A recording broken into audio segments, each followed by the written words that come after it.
How's it going? I'm good. You were in here a while ago. I don't think was it three- it was three it was years ago. I don't think we had the couch in here yet and No. that kind of stuff. But The Bobby Lee couch, isn't it? that's right, the Bobby Lee couch where you left a skid mark on that couch. Yes, Bobby. that's it. I love So when Bobby. you get up, we're going to inspect this couch. Make sure you haven't left a. I got my Depends on somewhere.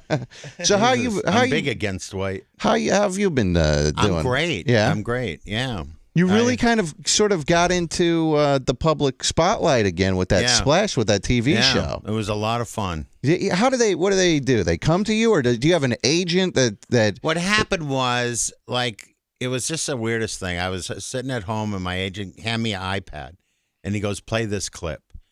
And it's a clip in Dutch, I guess, because is that the language in Holland, right? Sure. Okay. I'll pretend like I know what I'm talking about. I don't know either. I just know I couldn't understand them, but felt like I knew them. So it was a 10-minute promo of the Dutch version of a diving show. That's where it was invented, with all these Dutch celebrities, and they had a big guy on there too. And I said, "What is this?" He goes, "ABC's going to do the American version, and they want you to do it." I said, "Okay, I'll do it."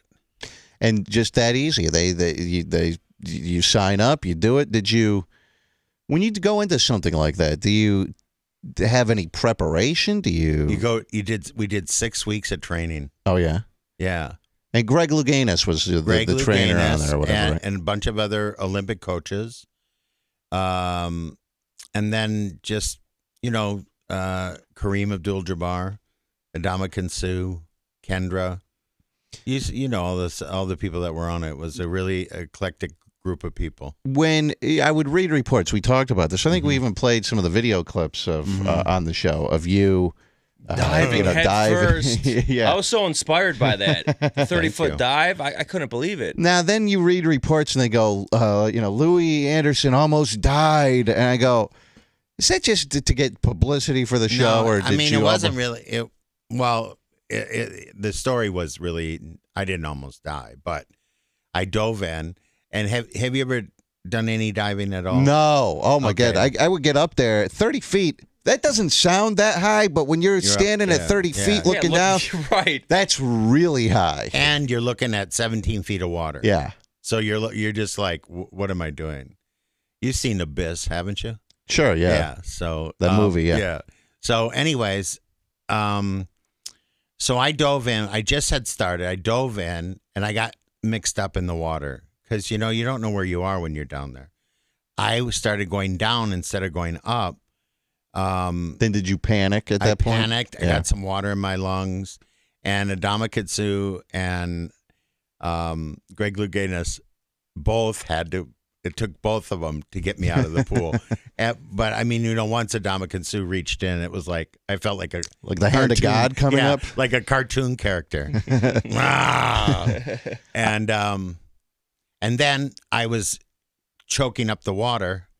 And TMZ was there every day, and they got a picture of it, and it looked like I was in trouble, and they printed it and said that I almost drowned. That happened when I'll never forget this. I was 5 years old. We had a pond in the front of our house, pretty big pond that you could, you'd swim in it and fish in it and that kind of stuff. And I was in it, and I was always swimming from the time just from the time I was a baby. I was on swim teams and stuff when I was like 5, 6 years old. Yeah, it's swimming. But I'm out there.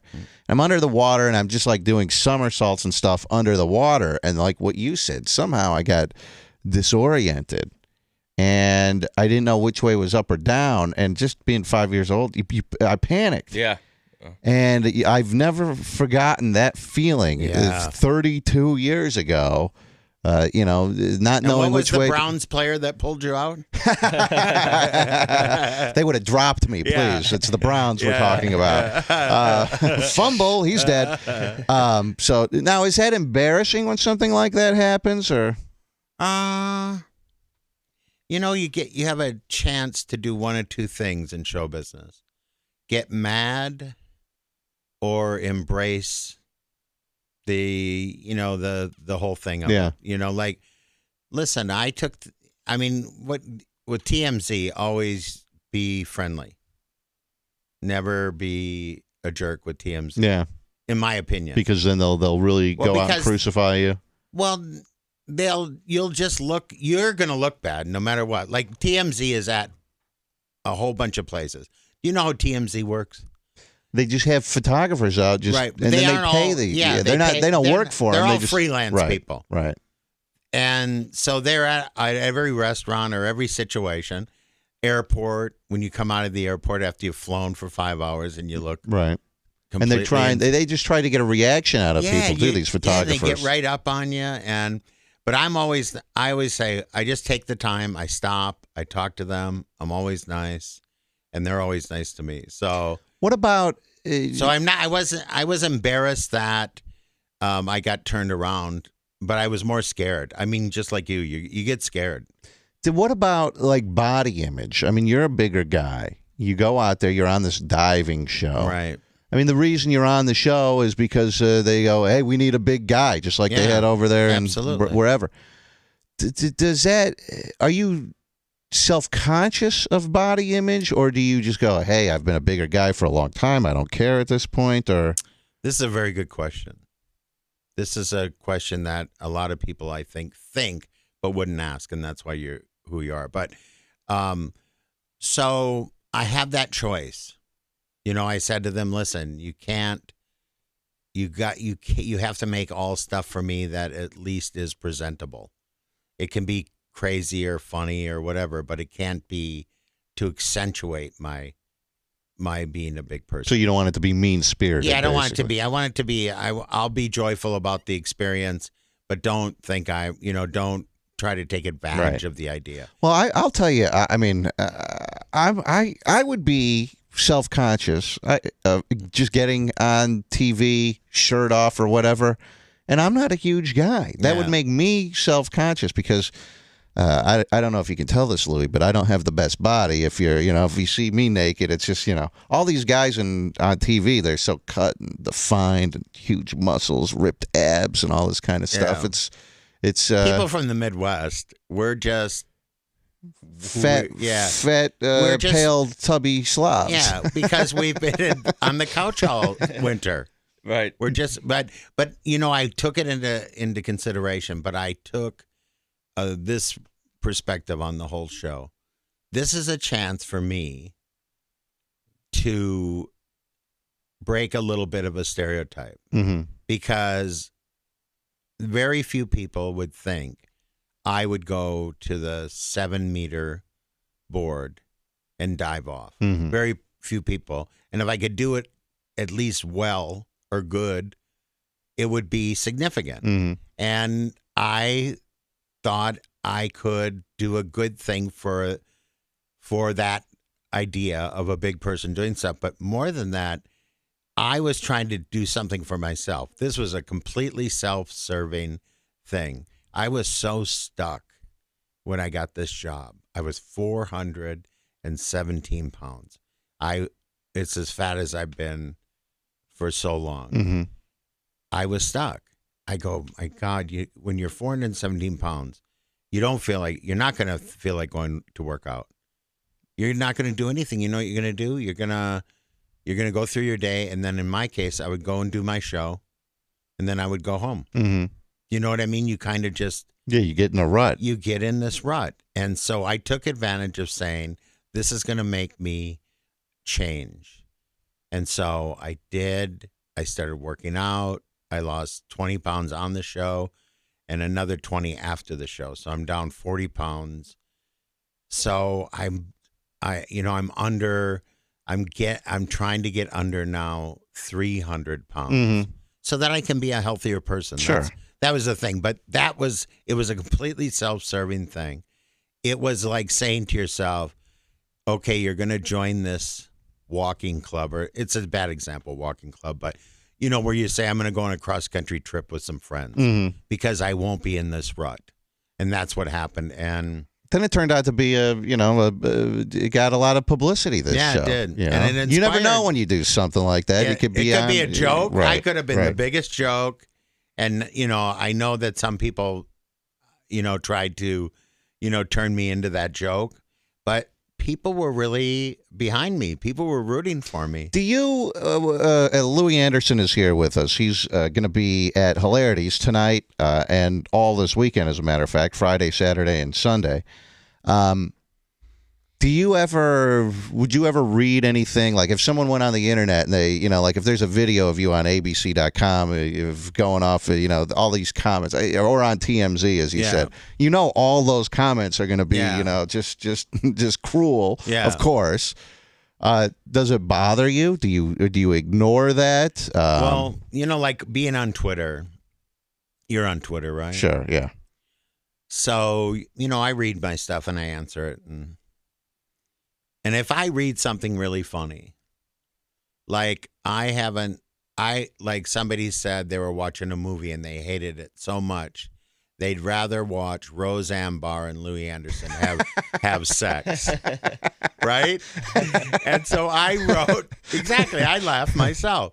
So I wrote, very funny or haha or something.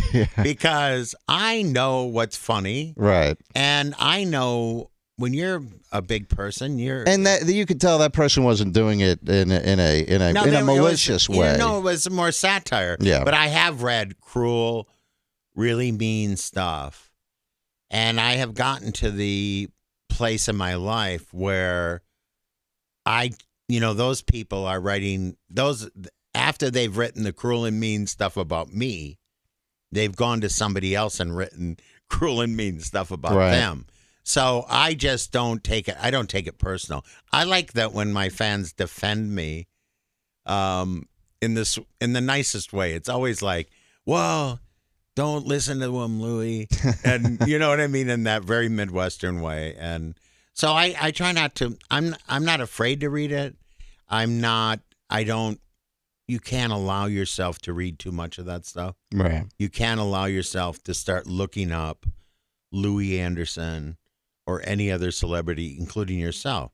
You can't allow yourself, because you'll find whatever mean thing you want that will reinforce the mean thing that sometimes people will believe. I mean, I don't really, I'll read stuff on our website or on Twitter and stuff, and it's gotten to the point, probably like you, it really doesn't bother me at this point now, but I sort of turn it off. Like, for instance, I was the news, there's something in the news maybe about 2 months ago with me or whatever, and all the TV stations were covering it. So I ratings, watched right? it, well, sure, good for ratings, not good for me necessarily, but I watched one. It was a negative thing, incident. So I watched one story out of the 50 that were out there or whatever, and I just watched one. I said, let me get a handle on what's going on. Mm-hmm. And I'm not going to expose myself and beat myself up and keep watching this over and over and over again, and all the different things.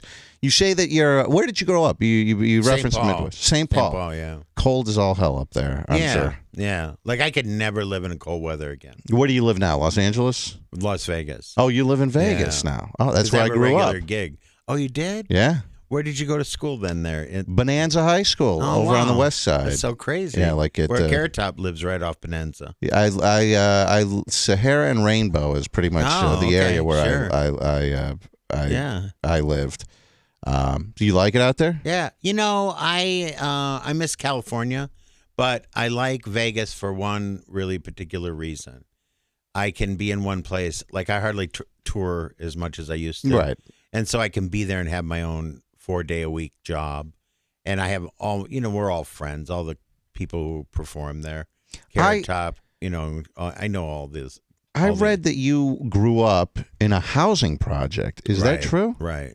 You're the first white guy I've met that grew up in a housing project. But in the Midwest, a housing project is a little different. I mean, ours was called Roosevelt Homes, and there were yards, where people kind of for the most part, took care of their yards. Yeah, right. But it was still like people weren't getting shanked on the corner every night. It got worse and worse as I got older, got a little rougher. And then when I went back to visit one time to give everybody who lived there, we did a Thanksgiving turkey thing. Mm-hmm. So I did a giveaway. Mm-hmm. And that was a eye-opening experience because it was a Just much had gone rougher, downhill. It was just such a rougher place.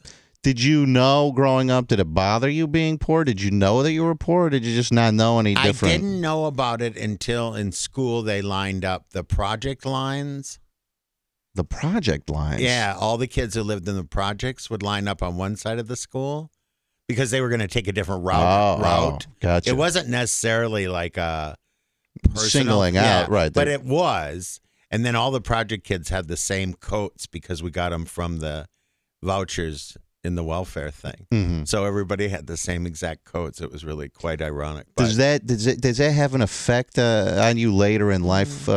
Being well, I'll give you an example. Yeah. I didn't have a whole lot growing up. I had a single mother, and so even if you're financially successful, you make it. You know that you're not going to go bankrupt or whatever, but you still worry about that. You still do. You still? Yeah. Is it still in the back of your mind? Like, I never want to be poor. Yeah. Because we were poor, like the lights would get shut off every once in a while. And that's such it was okay for us because we lived there. Mm-hmm. But you didn't want anyone to know that. And I didn't like that I had such a limited amount. Like you had like 3 pair of pants Mm-hmm. that you, for the school year until you bought, at the break, you bought 3 more pair of pants. Right. And I must not have had too many underwear because I'm an underwear hoarder. Like I have a storage space and I went there to clear it out and I found 6 boxes of underwear that I had purchased and abandoned somehow. And I thought I must have really had an underwear problem. Like I must have not had many pairs of underwear as a kid, right? Yeah. Because I have 6 and you can't nobody wants underwear. Yeah, no one wants used underwear. Yeah, no. Now I'm going to make artwork out of mine because I figure I could make some money on it. You had, I think, 10 brothers and sisters, Yeah. right? So, I mean, this is, I don't know if they were all there in this home at the same time or what the age ranges are, but at a minimum, there must have been a lot of them were in there. Yeah. That's a lot. Because there was a 20-year age span. So some were gone out of the house, in prison, one, and then. What was he in prison for? Check writing. Do you remain close? I mean, with any of your siblings or with your family? Super close. You are super. Sometimes people I've lost 5 siblings. No kidding. From all health problems. And sometimes people, if they get successful, then their family, his family starts to take advantage of them or things like that. But that didn't happen with you. Here's the thing I always say is all people, if you grow up poor and you become the success like you have in your family, right? Mm-hmm. Now, you have brothers and sisters? Yes, they're younger So than me. they will automatically look to you for some redemption on that success. Mm-hmm. Not in it's all depends on who they are and all that stuff. But I always say to people, I used to take it really personal, and I just put myself in their position because that would be me. I would be the same way. Mm-hmm. If somebody else made it and I didn't, I would want them to help me at least, or know that they would help me. I think it's the proximity. I think it's the, don't forget me thing more than anything. And you can never borrow people money. You must just give it to them. Yeah. You, do you know John Panette? We just had a story on I him. just heard about that. He's in rehab now. I know. I was really sad by What's it. he in rehab for, dude? Pills. Pills? Is that what Pain it was? Pain pills. pills? Yeah. Yeah. Oxy. That stuff's no good. Yeah, pain pills are a rough one. Do you have any idea about any of that stuff, or just not close enough with him? Well, I know, John, we used to be much closer. Just because we worked a little together. I think I introduced him here at the Front Row Theater once. Mm-hmm. I was headlining and he was in town, and I had him come up and do some time. It was either here or Valley Forge. It was someplace that was a theater in the round, and that Front Row was theater in the round, I think. And I used to have the same manager as him for a while. But I had heard that somebody wrote me a thing on Twitter and said, "Hey, I'm worried about John. So I wrote back and said, I don't have his number. Send me his number. I'll give him a call. They didn't have his number. And then they said to me, I guess he's okay now. And so I just got that one message like that. But I was going to reach out to him, and then I was really happy to hear that he checked himself in, because if you check yourself in, you're going to be alive. Right. So if you don't check yourself in, you're not going to be alive. Did you ever? You've never had any substance? Oh, yeah. Oh, I you went did? through my substance abuse stuff. What? But very quietly. No kidding. Yeah. So TMZ wasn't around, huh? Thank God, right? But I mean, I remember the cocaine in the Comedy Store days, the cocaine where and when I did cocaine, I just felt good. I didn't get all like, I just was like, hey, I'd be calling people at 4 a.m. What are you doing? It's 4 a.m. Is it? You want to come over? Come over. Hey, I'm starving, but I can't eat. So I went through that, and then I went through the pain pill thing for a while. No kidding. You went through that too. But all because I'm an abuse. I mean, I'm an addict, being a food addict, but I never found anything better than food. Like, I mean, you put cocaine, you put heroin, and then you put like a morning breakfast sandwich. Just honestly, like a croissant. You take a croissant and you put cheese, eggs, and ham on there, right? And then you deep fry some tater tots, and then you deep fry French toast sticks, and then you put that, and you go look at the drugs and you go, nah. I mean, that's honestly what my brain would pick that over it. I mean, I get a much bigger buzz off food than I did off the drugs. The drugs made me a little like, crazy, like paranoid. And did you go? And by the way, Louie Anderson is here. He's going to be at Hilarities tonight, 8:00, and all this weekend, Friday, Saturday, and Sunday. So did you go to rehab or something? No, or I know. You just decided. You just said this is not for me. I had friends who went, Louie, stop it. Right. Shut up. Get out of here. But I always, I was very fortunate. Like John and I are the two guys who are still alive. All the big guys are gone. Heart attacks and various Drugs health problems. Yeah, I mean, all the big guys. I mean, they're good. Chris and Candy and when somebody really scared me. Somebody said to me several months ago, Louie, there are very few 400-pound 60-year-olds. Wow, that makes you think, right? I really rocked me. Yeah. So then, do you? I mean, you've been struggling with weight your whole life. Do you? Excuse me. Do you then make a conscious decision? You say you want to get down to 300 pounds. So I want to get. I mean, that's my next goal, is to get under 300 pounds. Yeah. You ever thought about doing that stomach surgery, whatever the gastric bypass or whatever all those different things are? I think that John had that, didn't he? John had something like that. I don't know. Or somebody. I mean, people. Roseanne had it. It did good. She did good with it. But nah, I just felt like this is more of a. I did think about doing it, and if I'm not able to continue this that I'm doing, because I'm doing a program with it and everything, then you may consider it. Then I would consider it. I would do the lap band surgery. Right. Because I'm not. I don't.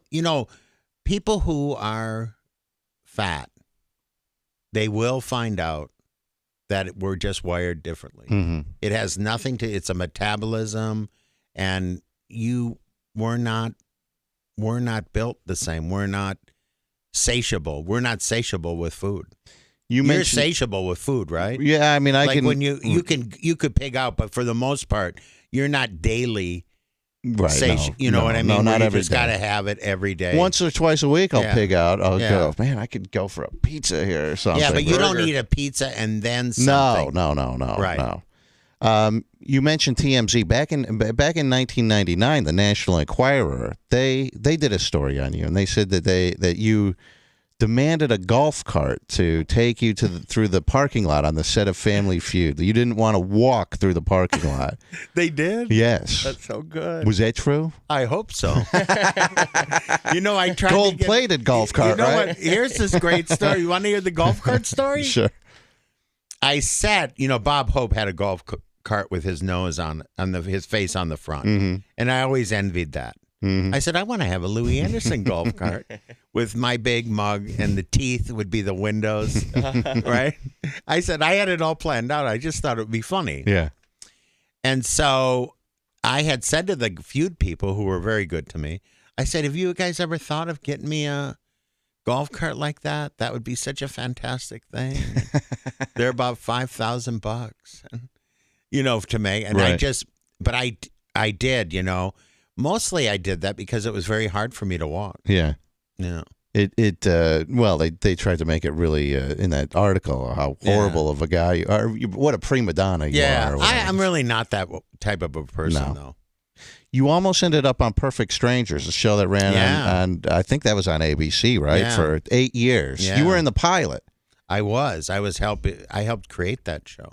But then they said, well, we don't think you're right for this. They don't, yeah. You must have been pissed off because here you are, you're on the sidelines. The show ends up on 8 years it's on TV. Can I just say I'm so happy that wasn't my lot in life. That you're not always known for that. Yeah, but I would have done it differently. So maybe it would have been a better and more fun. It was a good show. Yeah. But that show only had That one. was a show with Balky, right? Yeah, that had one star in it. Yeah. And then they just hired, what's his name, the other guy.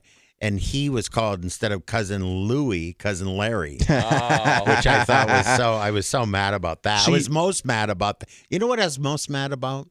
That my agent told me, and these people who I helped, and we all worked together, didn't come to me and say, hey. But maybe, and then I understood. They went to your agent. They had to, but I mean, they kind of had to. Yeah. Because, you would want to be told by the person you work with. Of course, sure. But in show business, nobody wants to get dirty with all that stuff. But that changed my whole trust in show business. Do you then see the people who you've helped create the show with, the people you're working with, and then you see them later, like 6 months later? Yeah, no, much longer than that. They tried to make it up to me somehow by doing some other show with me later, but I just never... I forgive them for it. I don't think I would have been. That could have been a huge financial windfall for you. Yeah, but I don't think I would have been. I never was that good of an actor. I'll be honest with you. That was always I was so egotistical as a stand-up. We sometimes are so full of ourselves. I was so egotistical that I didn't think I needed acting lessons comics really are, work alone. Mm-hmm. And even improv has always been a difficult struggle for me because I always find it to be somewhat fake. Mm-hmm. Do you know what I mean? I always feel like we're the snipers in comedy. It's about us, and it's about what we're trying to accomplish. And so I really had a hard time understanding the give and take and the relationship stuff. Like what you do. If you don't drive this ship, it won't go where you want it to go. And I think stand-up was the same way. But in hindsight, there's a bunch of stuff like that I wish I would have been I wish I wouldn't have been so bullheaded, so stubborn, and so frightened in some ways. Did you still get paid out for that? Because you started to you helped create or whatever? You didn't get anything for 8 years? You got something. And I think I got $100,000, $250,000 for doing the pilot. Oh, wow. No kidding. In those days, they used to pay you. Now they give you a bag of McDonald's. They go, good luck. Maybe you'll get picked up. The first big deal I ever got was $250,000 from ABC not to do a show anywhere else for a year. And I thought, really? It's great. And I can keep it? I really did. I went, and it's mine. I don't have to give it back. They said if they do a show, it comes off the first. It's like an advance. Right. And I go, well, I hope I don't do a show then. It's funny how that, like when you there you are living in a housing project when you're a kid, right. And then you get a check for $250,000 to literally do nothing. I said I want to see the check, too. Yeah. Before they just, you didn't want it to just be I don't want direct it to just deposited. put it You in the bank. I want to look at the check that Smell says Louie Anderson, $250,000 for nothing. Well, I want him to write on the bottom for nothing. Louie Anderson is going to be at Hilarities tonight at 8:00. I'm going to give all the times here before you go here. 8:00 tonight, right? 8:00 tonight. Friday 7:30 and 10. Saturday 7 and 9:30. I've never understood why comedy clubs switch their times all around, but they have a reason. Here I can tell you. Do you want to know? Yes, why? yes. So the first night it's inconsequential. 8:00's about right.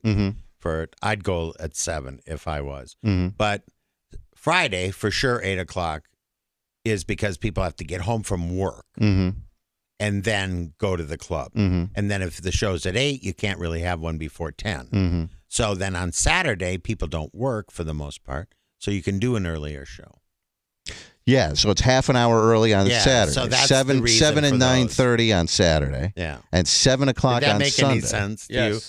Yeah, I don't think it really But did. you know what? I thought wonder if that's just like people overthinking Absolutely. the I always say to people, listen, my crowd's older. Yeah. Let's do a 6 and 8. Seriously. Can we do Because a on matinee Saturday, Louie Anderson show? 6 and 8. Listen, I tried to talk to people in Vegas to doing lunch with Louie so I could just have an afternoon show. And then you'd have the whole night to do whatever you want. Well, you know, like I'm tired at 8:00. Yeah. Like I go 8:00. I have to work at 8:00. Yeah. Like tonight, I go 8:00.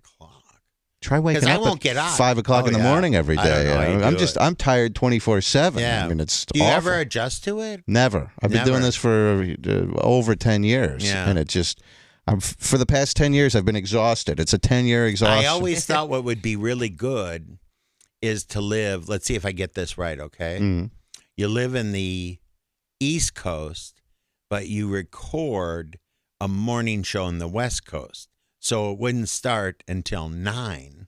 Right. Well, yeah. You could, you would do it live. You'd start at 9:00 here, right? Yeah, You do 9:00 a.m. here. Yeah, and then you'd be Right. 6 on the East Coast. I did it one time when I lived in Los Angeles. I did it the opposite way. Yeah. I did a morning show for the Oh. East Coast from Los Angeles. Now, Oh, my God, you were up at 2. oh yeah, that really sucked. Did you live in Los Angeles? I didn't know that. I did live in Los Angeles. I worked at a place. It was you might have even remember this. There was it was an internet company, but they also were on radio, on actual radio stations. It was called Comedy World, and this was probably back in, I don't know, about 2000, maybe about 13 years ago. I wasn't there then. They were giving all sorts of money to comedians. They were? Oh my God, I can't even tell you that. Remember that money that was just there? Where you go, I want that money. They were paying me. I'd been a guy who worked at night on a radio station, 7 to midnight. And you mentioned the $250,000 check that you got. I think that's what they were paying me out there. I'm like 20-something years old, and they go, we'll pay you $250,000. It might have even been higher than that. I don't remember exactly. And I go, I was making at my previous job, I was making $40,000. I go, man, are these people stupid? Jesus What a Christ. jump, though. Yeah, huge jump. But they went bankrupt 9 months later. I wonder So, why. you know. Yeah. Yeah, exactly. Who was running that ship? Someone who used to work at HBO. And some. Do you remember who it was? Was it the Doogie, head do you guy? remember? No, it was a woman, actually. woman. There was actually... there was one woman, Susie? Tamara something or other. Oh. Do you remember? What was her name, Doogie? Who was running one of the people there were people. Jay Clark was one of the guys, but that's a radio guy. Who Jody was Sherman, who Yeah, that's a. do you know if you heard it? that's He's an now invest- dead. Well, Tamara was famous thing she threw out there was Eddie Murphy. Didn't she discover Delirious? Eddie? She did the Delirious? Didn't she discover or him managed or him managed or Eddie something Murphy? like that, Oh, right? okay. I don't know, but Wasn't that funny? they didn't know what the hell was going Yeah. on. They didn't know anything. No, that's why they went bankrupt. And who else worked there? Who? Oh, comedians? Yeah, Bobby Ahmad. Slayton worked there. Bobby Slayton. And they paid everyone like ridiculous amounts of money. Who was the guy Sandra that Bernhardt worked there. Who with was the us. guy that had a deal? It was $1 million deal at this All place. right. He had $1 million deal, but he actually didn't have to do a show. His deal was anytime he was like on a talk show like Jay Leno or whatever, he would just say that he worked at this Comedy World place. Who was that? The guy from Dumb and Dumber. I The thought tall Jeff? guy. Jeff? No. The cop Norm from Macdonald? Dumb. Harlan Williams. Harlan Williams. Oh, Yes. one There of my was- favorite people. Who gives $1 million Yeah. deal to him to do nothing? Plug it, just to plug it. Just to plug it. Yeah. That's insane. Absolutely insane. But you know what? Would you pay God Marlon bless Williams? You those- like him, but would you pay him $1 million to do anything? No, I would give it to me, and I would just talk about Harlan Williams.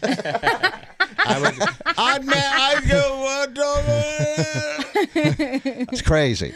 Well, Louie Anderson you. is going to be at Hilarities tonight at 8 o'clock, Friday 7:30 and 10 o'clock, Saturday 7 and 9:30, Sunday at 7 o'clock. Hilarities is over there on East 4th Street. His website, louieanderson.com. Do we have tickets to give away, Dumb? Yeah, we sure do. All right. Is anyone in town? Is anyone else in town? No, but is anyone in town? Like, Oh, Holiday? because it's a holiday. because it's a weekend. holiday. I Like, don't know. That's a because good in question. Minnesota, everybody's at the lake, Yeah. aren't they? They don't have a lake here. No, No, we we're all here. Lake, Yeah, Lake Lake Erie, Yeah, right I up just there. mean, I knew you have the big lake, Yeah. but I just mean you guys. Are you lake people in the? I think we're we're here. here. People Yeah. are here. People are here. Oh, okay. Well, come What is down this? then. What's this person on line one saying, Dom? What is this exactly? He's Louis, did your father have two marriages? Yes. This guy on line one claims that he is he believes he's your nephew. His dad, he thinks he's the son from your dad's first marriage. Wow. Thinks he's the son He's from the his- son of my dad's son. You want to talk to this guy, Louie, real quick? No. He's like, not really, but Ron, quickly tell Louie, give me the rundown here quickly, because I only have about 1 minute. Okay, all I know is that my ex-wife looked up all this information about my dad's father because my dad never met his father. Oh. And she came up with that Louie Anderson and my dad are brothers. They look exactly alike. And what did they say my dad's name was?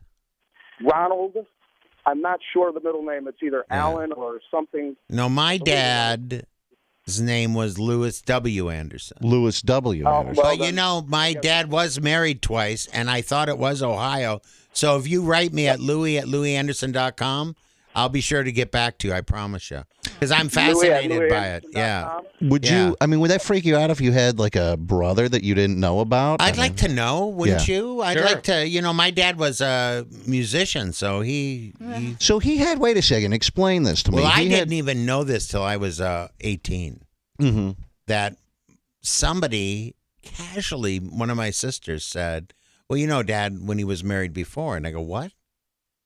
You had no idea that I he had had a no marriage idea. before, I right? had no idea. You go, this one's been pretty prolific. We have Yeah, 11 kids. yeah. Where did he have time to be married before this? Yeah. But I was just, you know, that shocking thing where you just go, "What?" Right. So if I find this out, I'll make sure I call and tell you guys this because this is interesting to me. Yeah. This is a fascinating thing. My dad was, you know, a really interesting guy. He was a great musician with Hoagie Carmichael, really famous. He was really in his own right, you know, as famous as I ever was. Mm-hmm.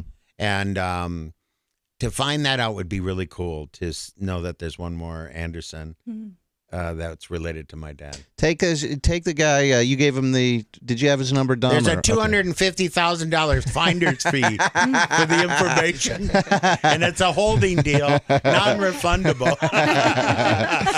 Well, Louie, thank you for coming Thank in you so again. much. I appreciate it. Oh, it Have was so fun much while fun. you're here All in town. Go see Louie Anderson at Hilarities this weekend. I'm going to take a quick break. We'll be right back. Hang on.